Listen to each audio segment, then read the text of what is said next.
Magandang umaga po sa ating lahat. Ano po natin ay tumayo. Sahin po natin yung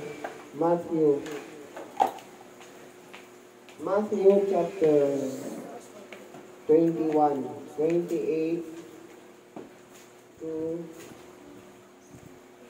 32. Sabi doon,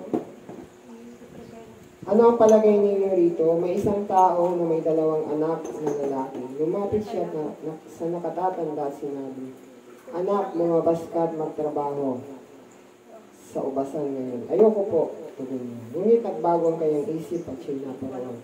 Lumapit din ang ama sa ikalawa at gayon din ang kanyang sinabi. "Opo," tugon nito. Ngunit hindi naman naparoon. Sino sa dalawa ang sumunod sa kalooban ng kanyang ama? Ang nakatatanda po, sagot nila. Sinabi sa kanila ni Jesus, "Sinasabi ko sa inyo, ang mga publikano at masasamang babae na nauuna pa sa inyong pasakop sa paghahari ng Diyos, sapagkat naparito sa inyo si Juan at ipinakilalang matuwid na pamumuhay at hindi ninyo siya pinaniwalaan. Ngunit pinaniwalaan siya ng mga publikano at ng masasamang babae. Nakita ninyo ito, subalit hindi pa rin kayo nagsisi at naniwala sa Kanya." Tayo pong lahat ay umukot, manalangin. Lord, sa oras pong ito, Panginoon, nagpapasalamat po kami sa inyo sa pagkakataon po na nandito po kami upang mag-aral ng iyong salita. Panginoon, nawa o Diyos, patuloy niyo kaming gabayan, Panginoon, O God. Let the Holy Spirit teach us, O God, right now, Panginoon, na kayo po, Diyos, patuloy na magsaliksik ng aming mga puso. Panginoon, turuan ninyo kami ng mga bagay, O Diyos, na nais mo pong iparating sa bawat isa. Lord God, tulungan niyo po kami. Panginoon, tulungan po ninyo ako. Wala po akong magagawa kung wala po kayo sa buhay ko, Panginoon. Gamitin po ninyo ako, Diyos, at patuloy niyong puspusin ang aking bibig, Panginoon, sa paghahayag ng iyong salita. Ang iyong salita ay lalabas ng may kapangyarihan, Panginoon, O Diyos. Salamat po sa inyo, Panginoon, Lord. Pinabalik namin sa inyong papasalamat sa tayong pangalan ng aming Panginoon Jesus. Amen. Tayo pong lahat ay mga tao po.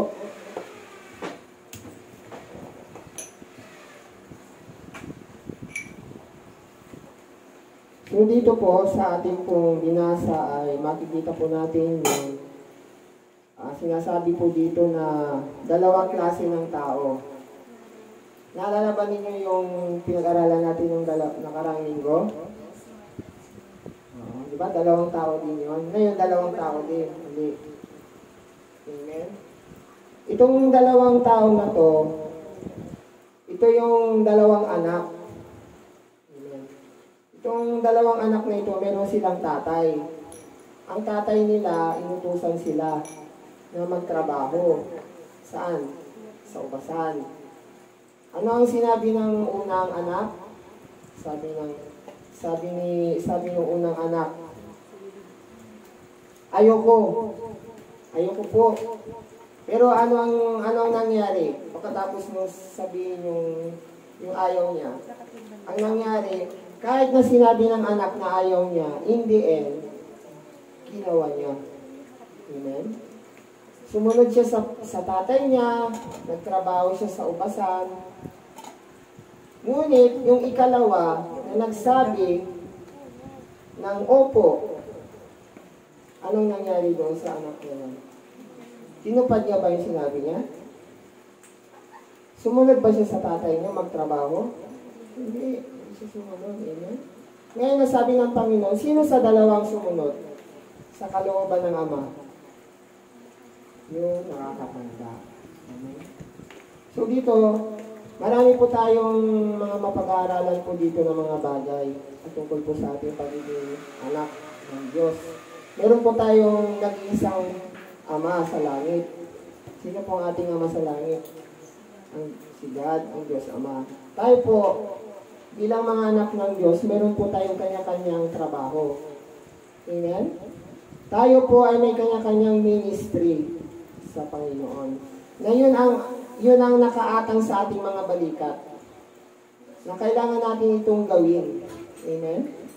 Upang ating masunod yung kalooban ng Diyos. Amen? Kaya nga po, makikita po natin dito na yung isang anak, bagamat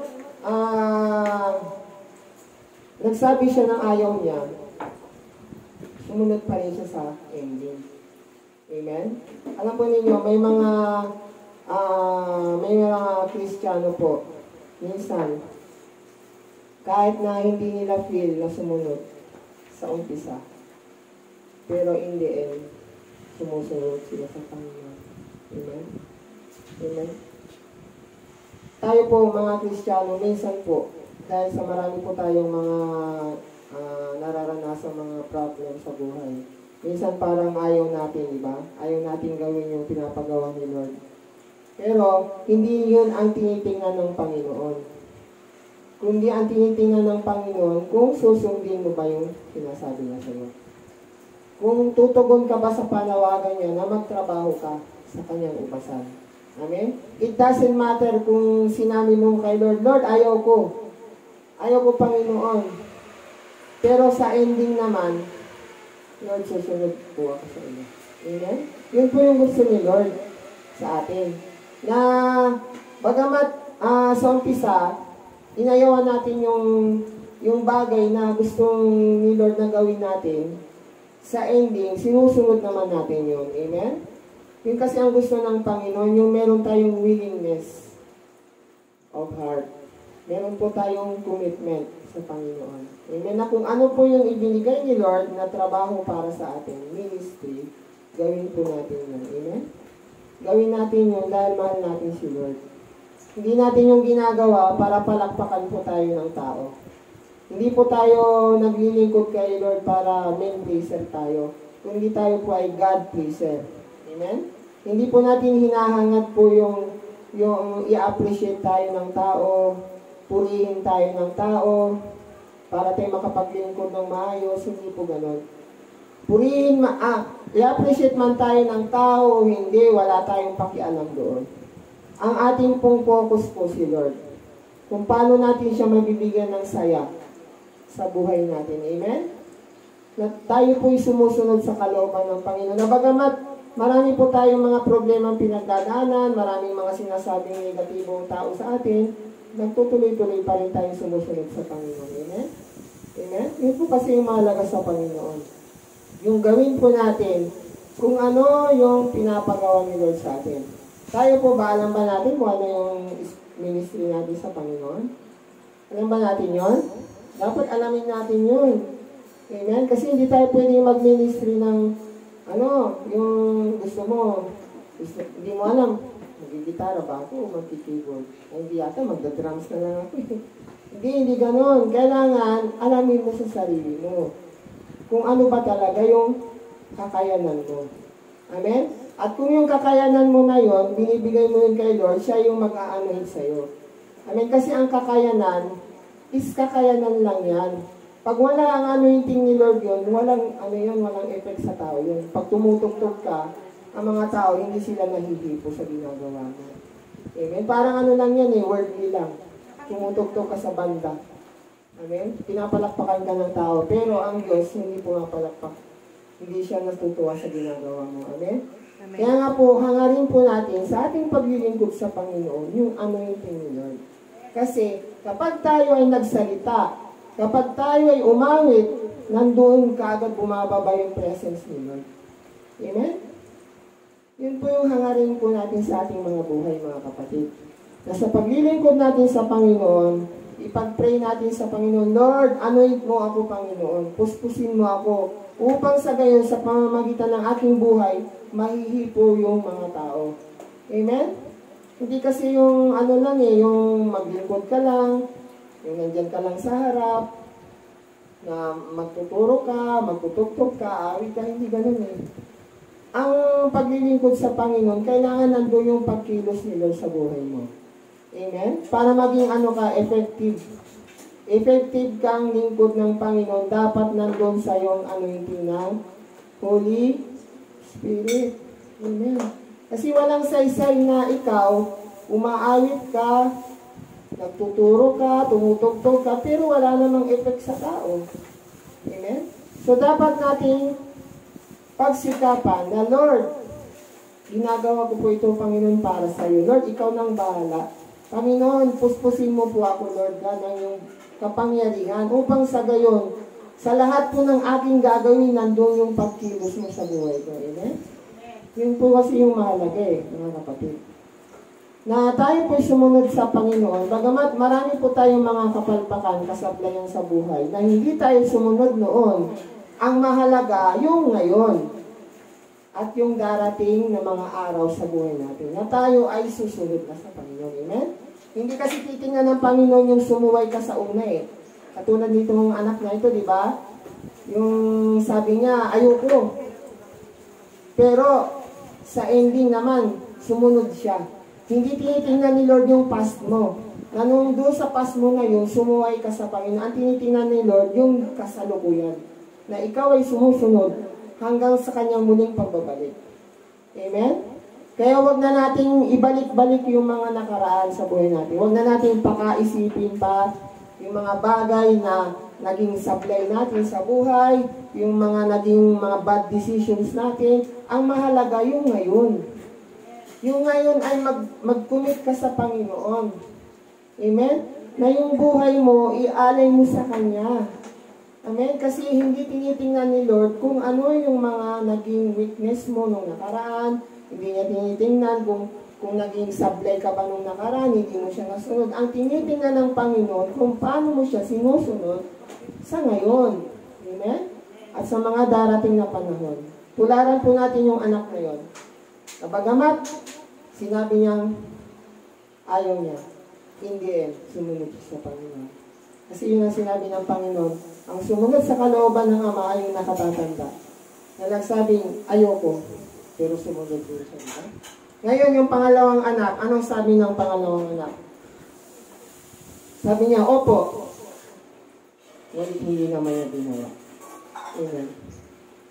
So, yung anak na yon, ano siya? Hanggang salita lang.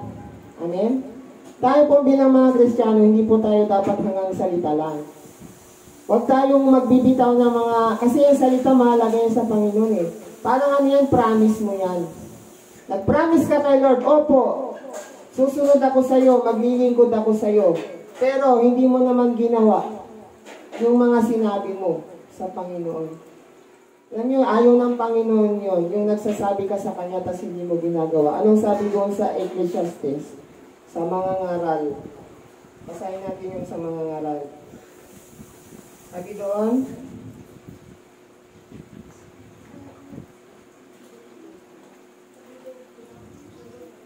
kung mangangako ka sa Diyos, tuparin mo agad. Ayaw niya ng mayabang. Kaya tuparin mo ang iyong pangako sa Kanya. Mabuti pang huwag ka nang mangako kaysa mangako ng hindi tutuparin. Kasi alam niyo yung salita, mahalaga yun sa Panginoon Yung kapag sinabi niyang Diyos sa iyo na gawin mo ito, tapos sinabi mo sa Kanya, Lord, opo, gagawin ko po yun. Yun, ano yun mayroong ano yun, may value yun sa Panginoon. Yung sinabi mo sa Kanya, pangako mo yun sa Kanya Pangako mo sa Kanya na ikaw ay maglilingkod sa Kanya, gagawin mo yung pinapagawa niya sa iyo. At kapag yun, hindi mo yung tinutupad, nagkakasala ka. Amen? Ayaw ng Panginoon na ikaw ay mangangako at hindi mo rin yun tutuparin. So, ano ang sense na mangako ka sa Panginoon? Nasabi mo, Lord, susunod ako, gagawin ko ito, pero hindi mo naman gagawin. Amen? Di mas mabuti na lang yung nagsabi ka, Lord, parang ayaw ko yata Parang ayaw kong gawin, pero ay, hindi gagawin ko, Lord. Sunod ako sa iyo. Mas gusto na lang ni Lord yung ganun. Nabagamat sa una, ayaw mo, pero sa kahuli-hulihan, gustuhin mo palang gawin. Amen? Kasi yun ang mahalaga sa Panginoon, yung pagsunod. Amen? Hindi natitingnan ni Lord yung mga nagawa mong mga desisyon na hindi mo siya sinunod sa nakaraan. Ang tinitingnan ni Lord, kung paano mo siya sinusunod ngayon. Ngayon. Yun ang mahalaga, yung ngayon. Amen? Forget about the past. Kalimutan mo na ang nakaraan. Kung naging palpak man tayo, hindi yun ang mahalaga sa Panginoon. Ang mahalaga sa Panginoon, yung ikaw ay sumunod sa Kanya sa kasalukuyan. Amen? Tularan natin yung anak na yon, na siya ay sumunod, bagamat sa una ayaw niya, sumunod siya sa kalooban ng Ama. Amen? Tayo po bilang anak ng Diyos, maging masunurin tayo sa Panginoon. Amen? Well, kung ano man po yung mga sinabi natin sa Panginoon, nag-oo tayo, opo, Panginoon, gagawin ko po ito, Panginoon. Maglilingkod po ako sa iyo, Panginoon. Tutugtog po ako sa iyo para sa iyo sa linggo. Aawit po ako sa iyo para sa linggo. Mahalaga po yun sa Panginoon yung mga binibitawan natin, mga kapatid. Kaya tayo po bilang mga Kristiyano, tuparin natin lahat ng ating mga pangako sa Panginoon. Amen? Kasi po ang Panginoon, mahalaga po sa Kanya ang lahat ng ating mga binibitawang salita. Lahat ng ating mga promises, lahat ng ating mga sinabi sa Panginoon na, Lord, opo, opo, opo, susunod ako sa iyo. Pero sa ending, hindi naman tayo sumusunod sa Panginoon. Diba? Nakakalungkot yun sa Panginoon. Hindi siya natutuwa sa ganong attitude. Natutuwa ang Panginoon sa isang Kristiyano na marunong sumunod. Amen? Bagamat, kung nung nakaraan, hindi ka naging masunurin, pero ngayon, nag-pray ka, Lord, mula ngayon, hanggang sa muling pagbabalik, susundin na kita. Amen? Amen. Yun po yung mahalaga, mga kapatid. Tayo po bilang mga Kristiyano, patuloy natin ipag-pray sa Lord. Lord, mula sa araw na ito, Panginoon, susundin na kita. Kung ano yung gusto mong gawin ko, gagawin ko yung Panginoon. Amen? Amen? Kaya nga po, kung gusto natin po ang Panginoon ay maging masaya, matuwa siya sa atin, malugod siya sa buhay natin, sundin natin siya sa buhay natin. Sundin natin kung ano yung kalooban ng ating Ama sa langit. At kailangan po nating maging aware sa ating mga pangako sa Diyos. Kailangan tuparin natin kung ano ang ating pinangako sa Diyos, sundin natin yun. Gawin natin yun, mga kapatid. Dahil yun po ang totoong pagsunod sa kalooban ng ating Ama. Amen? Amen. Tayo pong lahat ay yumuko sa oras na ito at manalangin. Hallelujah. Lord, maraming salamat po sa inyo, Panginoon. Sa iyo pong mga salita namin napakinggan, O God. Nawa po, Panginoon, ito po'y may tangin sa aming mga puso, Diyos, na kayong siyang mangusap sa amin, Panginoon. Na Lord God, hindi mo tinitingnan, Panginoon, yung mga bagay na nagawa namin yung nakaraan, na hindi namin kayo nasunod. Ang tinitingnan mo po yung ngayon, Panginoon, kung paano namin kayo sundin sa aming mga buhay. Salamat po, Diyos, sa iyong mga salita. Nawa yung mga salita ay amin pong may sa pamuhay sa aming pang-araw-araw na buhay. Lord, tulungan po ninyo kami, Panginoon, na Lord God, maging masunurin sa iyo, Diyos. Nagawin po namin, Panginoon, kung ano yung nais na ipagawa sa amin, Panginoon. Salamat po sa inyo, God. Lord, patuloy, Panginoon, binabalik namin sa inyo ang kapurihan pa sa salamat sa tayong pangalan ng aming Panginoon Jesus. Amen and amen.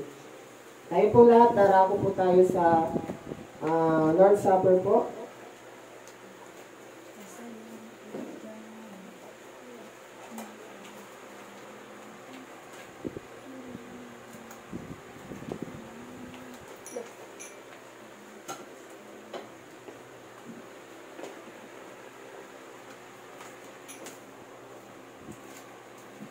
Tayo po lahat ay tumayo.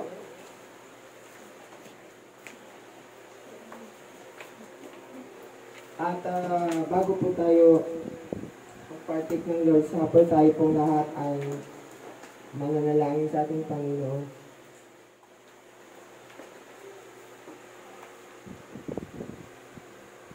Tayo pong lahat ay umupo at manalangin at humingi ng tawad sa ating Panginoon sa lahat ng ating mga nagawang pagkakasala. Lord, sa oras pong ito, Diyos, lumalapit po kami sa iyo, Panginoon.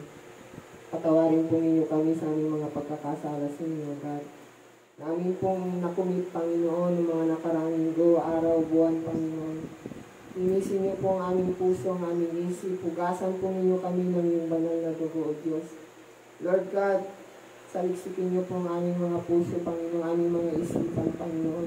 Lahat ng mga bagay, Panginoon, na aming pong nasambit, nasabi, Panginoon, nagawa, naisip, Panginoon, Lord. Patuloy, Panginoon, na ito yung alisin sa aming mga buhay, Panginoon, at aming itong minawaksi, O Diyos, sa pangalan ni Jesus. Lord God, dalangin po namin ang iyong dugo, O Diyos, ang siyang patuloy na maglinis sa aming mga buhay, O Lord God. Upang sa gayon, O Lord God, patuloy po kayong malugod sa aming mga buhay. Salamat po sa inyo, Diyos, Lord. Binabalik namin sa inyo ang lahat ng kapulitan. Salamat. Sa tanging pangalan ng aming Panginoon Jesus. Amen and amen. Okay po, itaas po natin ang tinapay.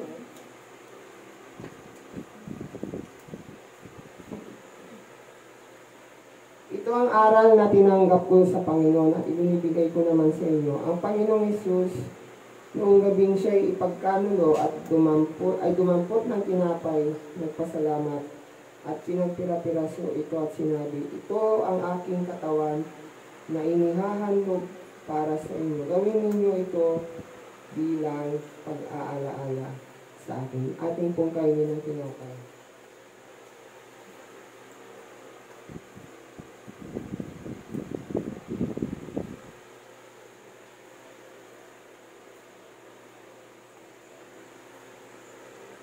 Gayon din naman, matapos maghapunan ay hinawakan niyang saro at sinabi, ang sarong ito ay ang bagong tipan na pinagtibay ng aking dugo.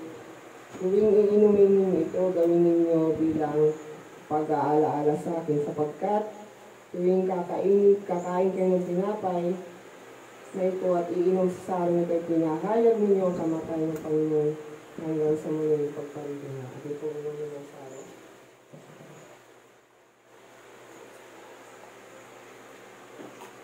Tayo po lahat ay lumukod manalangin. Panginoon, maraming salamat po sa inyo, Diyos.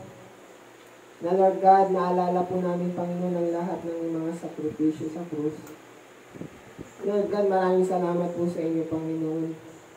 Sa iyo pong ginawa, Panginoon, para sa amin, upang kami matubos sa kasalanan. Maraming salamat po, God, sa buhay na walang hanggan na ipinagkaloob sa amin.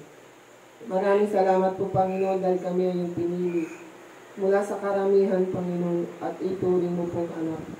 Salamat po sa inyo, Diyos. Tulungan po ninyo kami sa aming pang-araw-araw na buhay na, Lord. Masunod po namin kayo, Diyos, sa aming pong pang-araw-araw na pamumuhay, Panginoon.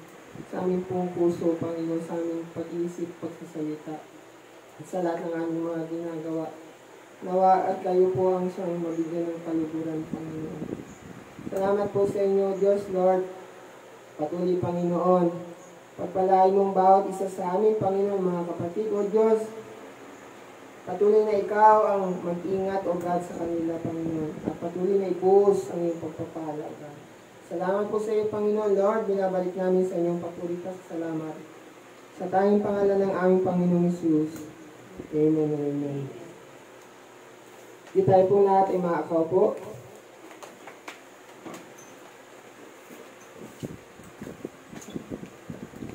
Yan. Darako na tayo sa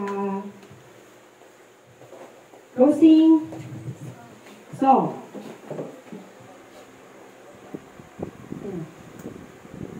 Sana yun? Binabago.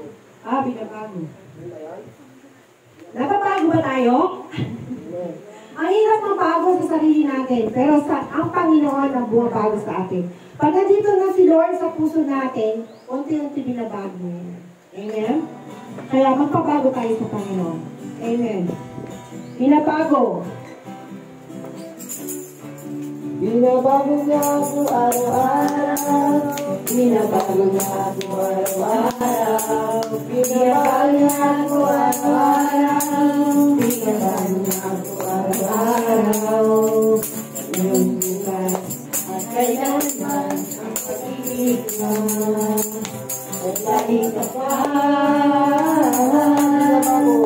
binabago na ako araw-araw, binabago na ako araw-araw, binabago na ako araw-araw, binabago na ako araw-araw. Ngayong bukas at kailanman ang pag-ibig niya ay laging kapag. Once again, sayaw! Binabago na ako araw-araw, binabago niya ako araw-araw, binabago niya ako araw-araw, binabago niya ako araw-araw. Bukas naman, ngayon naman, ang pag-ibig niya ay laging sabay. Love, love, love. Love, love, love, tayo magmahalan. Love, love, love, tayo magsayawan. Love, love, love, tayo magawitan ngayon. Love, love, love. Love, love, love, tayo magmahalan. Love, love, love, tayo magsayawan. Love, love, love, tayo magawitan ngayon. Tayo'y magawitan ngayon. Close tayo sa panalangin ni Sister Rita. Let us pray. Lord God, Heavenly Father, Panginoon, maraming salamat, Panginoon, sa araw nito, Panginoon. Naway lahat ng mga salita, Panginoon, ay amin. Ay sa buhay, Panginoon, at hindi lang mapakinggan, hindi, Panginoon, na may apply, Panginoon, sa puso at bawat isa, Panginoon. Lord God, kayo siyang mag-bless, Panginoon, sa bawat isa, Panginoon. Hindi ko na sa mga